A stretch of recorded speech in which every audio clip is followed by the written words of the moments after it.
పత్రిజీ గురువర్యులకి కోటి కోటి ప్రణామాలు తెలియజేస్తున్నానండి. వీళ్ళందరూ మాటల్లో చెప్పారండి. అలాగే ఎన్నో అనారోగ్యాలతో, భార్యాభర్తల మధ్యన అపసవ్యతలతో, ఏది ఎలా ఉందో జీవితం ఏంటో తెలియలేని ఒక అయోమయ పరిస్థితుల్లో 2007 ఈ క్షణానికి వచ్చానండి. వచ్చిన 40 రోజుల్లో నాకున్న 5 రోగాల్ని పటాపంచ చేసుకున్నాను.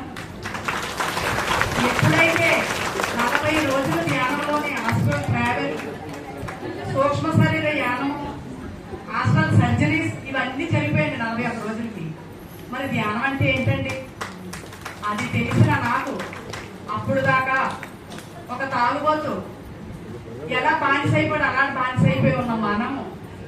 ఈ జీవితం అంటే ఇదే, ఓహో ఆహా, ముగ్గురు అమ్మాయిలు, పెళ్లిళ్ళు, పేరెంటాలు, ఓ భర్త, ఓ భార్య, ఇలా కొట్టిపోతామండి.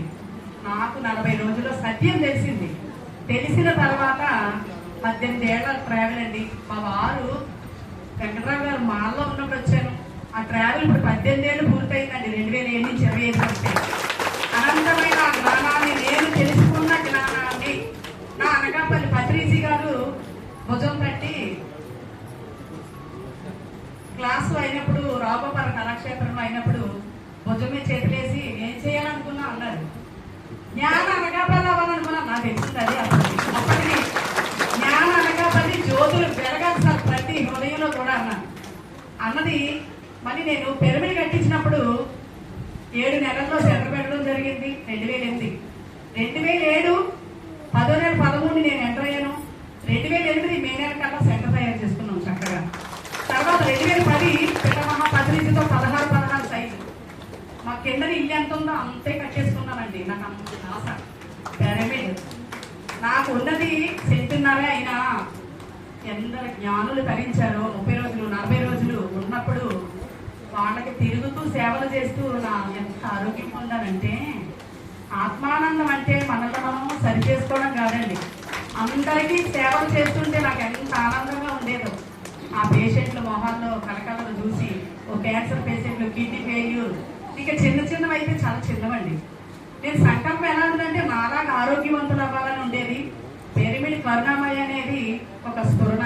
అలాగే పత్రిసారి చేతుల మీదుగా కరుణామయ, ఆ జీసస్ క్రైస్ట్ యొక్క ఆశీర్వాదాలు ఎంతో దండిగా నిండిగా ఉంది. తర్వాత ఏంటంటే నాకు తర్వాత బ్రహ్మజ్ఞానం అనేది తర్వాత అలా అర్థం అవడం మొదలుపెట్టింది. ఒక ఆరోగ్యం కోసమే కాదు ఈ పిరమిడ్. ఆత్మకు ఆనందం అంటే బ్రహ్మానందం వరకు వెళ్ళాలి అనేది మనం ఎప్పుడైతే తెలుసుకుంటామో, ఇప్పుడు ఆరోగ్యం కాదని పెద్ద కాన్సెప్ట్ కాదు. బీపీలు, షుగర్లు ఇవన్నీ ఎవరు నేను మందులు వేసుకోకపోవడం కాదండి. 18 ఏళ్ళ నుంచి మా టీం అంతా కూడా మందులు వేసుకోరండి. అదండి జ్ఞానం అంటే. జ్ఞానం అంటే ఎవరు వచ్చి భయపడినా మీరు భయపడుతూ ఉంటే ఉందాం, లేకపోతే పోదాం అని చెప్తానండి. ఉంటే ఉంటాం, లేకపోతే ఏముంది, ఉన్న చదువు అక్కడ ఆత్మ చదువు పై లోకంలో ఉంటుంది కానీ లేకపోదు. కాబట్టి ధైర్యం దొడ్డదనేది మన పత్రిజీ యొక్క ఆశయం. 18 ఆదర్శ సూత్రాల్లో ప్రతిదీ కూడా ఉన్నానో లేదో నేను చెక్ చేసుకుంటుంటాను. ఇంత చక్కటి అవకాశాన్ని మీరు అందరూ ఇచ్చారు. ఇది ఇంకా ఏంటంటే నా ఆఖరి, నా ఈ గొంతులో ప్రాణం ఉన్నంతలో నాకు కావాల్సింది ఒకటి ఉందని, మెగా పిరమిడ్. నా లక్ష్యం ఎంతవరకు 108 గ్రామాలు. నా లక్ష్యం ఏంటంటే మెగా పిరమిడ్ చూసే వరకు ఆశ్రమంలో డొక్కా సీతంలో నేను అందరికీ వండి పెడుతుంటే నా బిడ్డలందరూ ఇప్పుడు చాలా చాలా ఎదిగారండి. వీళ్ళందరూ ప్రచారానికి వెళ్ళొస్తే కూర్చొని భోజనం పెట్టడమే. ఇంకా పరుగులు అనేది నాకు అనిపించట్లేదు. సాధన చేస్తూ నేను భోజనం అనంతంగా సృష్టి నుంచి వస్తూనే ఉంటుంది. మరి మాకున్న 1 ఎకరం భూమి అనుకున్నాం. ఈ జ్ఞాన గ్రామీణం మొదలు పెట్టిన తర్వాత మాకు పండే 40 కట్టలు కాకుండా ఇప్పుడు 65 కట్టలు పండుతున్నాయండి. నాకు అప్పుడే